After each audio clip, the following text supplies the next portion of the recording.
अस्सलाम वालेकुम स्टूडेंट्स, कैसे हैं आप सब? उम्मीद है आप सब खैरियत से होंगे। बच्चों, जैसे कि आपको पता है, हम सबसे पहले इल्म इज़ाफ़े की दुआ पढ़ेंगे। इल्म इज़ाफ़े की दुआ है रब्बे ज़िदनी इल्मा, ए मेरे रब मेरे इल्म में इज़ाफ़ा अता फरमा। अब बच्चों, हम अपने टॉपिक की तरफ चलते हैं। आज का हमारा टॉपिक है सबक की पढ़ाई। तो चलिए हम आपको पढ़ाते हैं सबक। बिस्मिल्लाहिर्रहमानिर्रहीम। अस्सलाम वालेकुम बच्चों, आज हम जिस सबक की पढ़ाई करेंगे उसका नाम है नमाज, अहमियत, फजीलत और फ़राइज़। उसके बारे में हम पढ़ेंगे।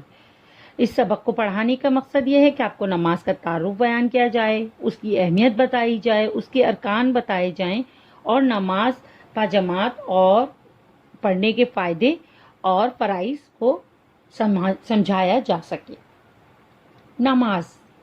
नमाज के मायने और मफ़हूम। नमाज क्या है? नमाज फ़ारसी ज़बान का लफ्ज़ है। अरबी में नमाज के लिए सलात का लफ्ज़ इस्तेमाल हुआ है, जिसके मायने हैं दुआ करना।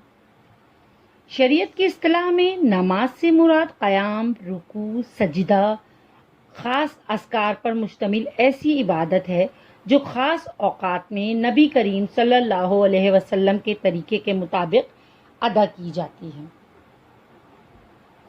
नमाज के मफ़हूम के बाद नमाज की अहमियत बताई जाएगी, उसकी फजीलत बताई जाएगी। जैसा कि आप जानते हैं, नमाज इस्लाम का दूसरा रुकन है और यही इस्लाम की बुनियाद है। गोया नमाज पर ही दीन का दारोमदार है। कुरान मजीद में तकरीबन 700 मुख्तलिफ जगहों पर नमाज की ताकीद का हुक्म दिया गया है। अल्लाह ताला फरमाता है सूरह बकरा की आयत नंबर 43 में, और नमाज कायम करो और ज़कात अदा करो और रुकू करने वालों के साथ रुकू करो। नमाज के अलावा तमाम इबादत ख़ास लोगों पर मखसूस औक़ात में ही फ़र्ज़ हैं। जैसे कि ज़कात मालदार लोगों पर साल में एक मरतबा फ़र्ज़ है।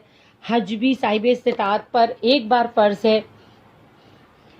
और रोज़े भी साल में एक ही मरतबा एक महीने के लिए फ़र्ज़ हैं। और इसके अलावा जो शख्स बीमार है या सफ़र की हालत में, उसे रोज़ा छोड़ने की इजाज़त भी दी गई है। लेकिन नमाज इतनी अहम इबादत है कि किसी भी हालत में इंसान को नमाज छोड़ने की रुख्सत नहीं दी गई है। बीमार, कमज़ोर, सफ़र में, यहाँ तक कि अल्लाह की राह में जिहाद करने वाले मुजाहिदीन को भी जंग के दौरान नमाज वक्त पर अदा करने का हुक्म दिया गया है। नबी करीम सल्लल्लाहु अलैहि वसल्लम ने नमाज की अहमियत बयान करते हुए फरमाया कि क़यामत के दिन सबसे पहले बंदे से नमाज का हिसाब लिया जाएगा। नमाज की अदायगी से बंदा गुनाहों से पाक हो जाता है। हज़रत अबू ज़र ग़फ़ारी फरमाते हैं कि एक मरतबा सर्दियों के मौसम में नबी करीम सल्लल्लाहु अलैहि वसल्लम कहीं तशरीफ़ ले जा रहे थे। दरख्तों के पत्तों के झड़ने का मौसम था। आपने उनके हाथों में एक दरख्त की 2 शाखें पकड़ी तो उनके पत्ते गिरने लगे। आपने मुझे मुखातिब किया और फरमाया, ए अबू ज़र। मैंने अर्ज़ किया, ए अल्लाह के रसूल, मैं हाजिर हूँ। आपने फरमाया, जब कोई मुसलमान अल्लाह की रज़ा और खुशनुदी के लिए नमाज अदा करता है तो उसके गुनाह इस तरह झड़ जाते हैं जिस तरह इस दरख्त के पत्ते झड़ रहे हैं।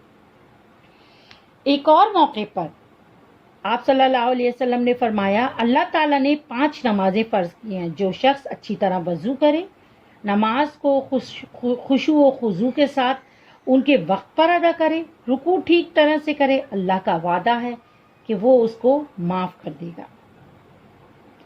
बाज़ औक़ात नबी करीम सल्लल्लाहु अलैहि वसल्लम रात को इस कदर लंबी लंबी नमाज़ें पढ़ते थे कि आपके कदम मुबारक पर सूजन आ जाती थी। यहाँ तक कि रहलत के वक्त आप सल्लल्लाहु अलैहि वसल्लम ने आखिरी नसीहत भी यही की कि अपनी नमाज और मुलाजिमों का ख्याल रखो।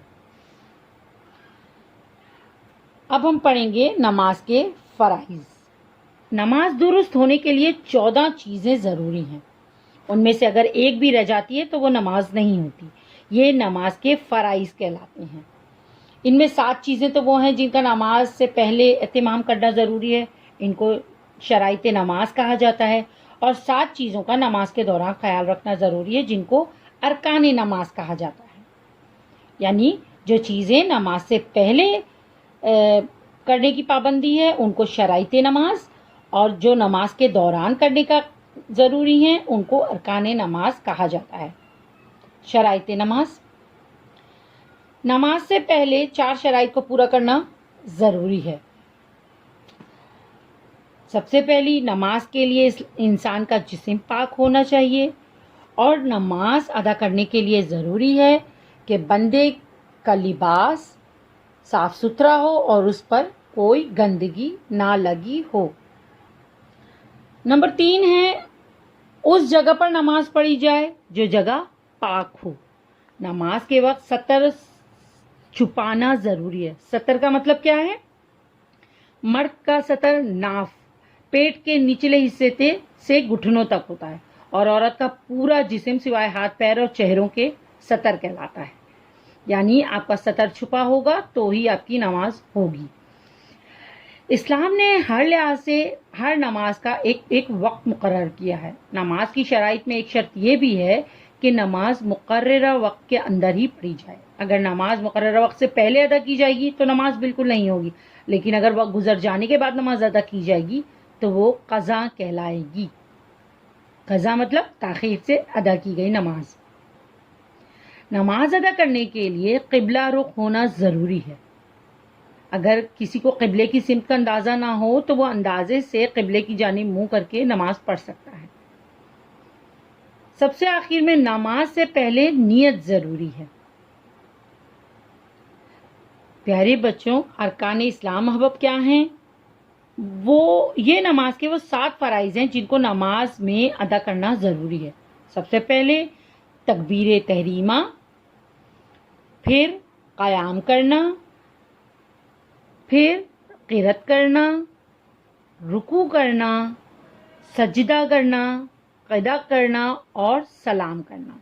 प्यारे बच्चों, क्या आप जानते हैं कि कुरान मजीद में है कि जहन्नुम में कुछ लोग ऐसे भी होंगे कि जब उनसे पूछा जाएगा कि तुम किस वजह से जहन्नुम में डाले गए हो तो उनका जवाब होगा, हम नमाज अदा नहीं करते थे।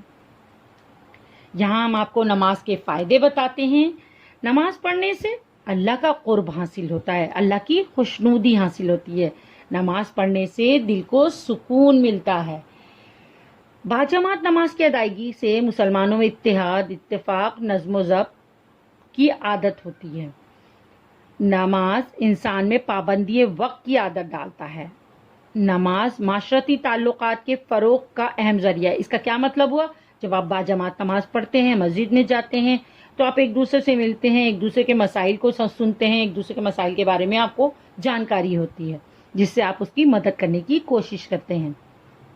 और सबसे बड़ी बात, नमाज क़यामत के दिन निजात का बाइस होगी।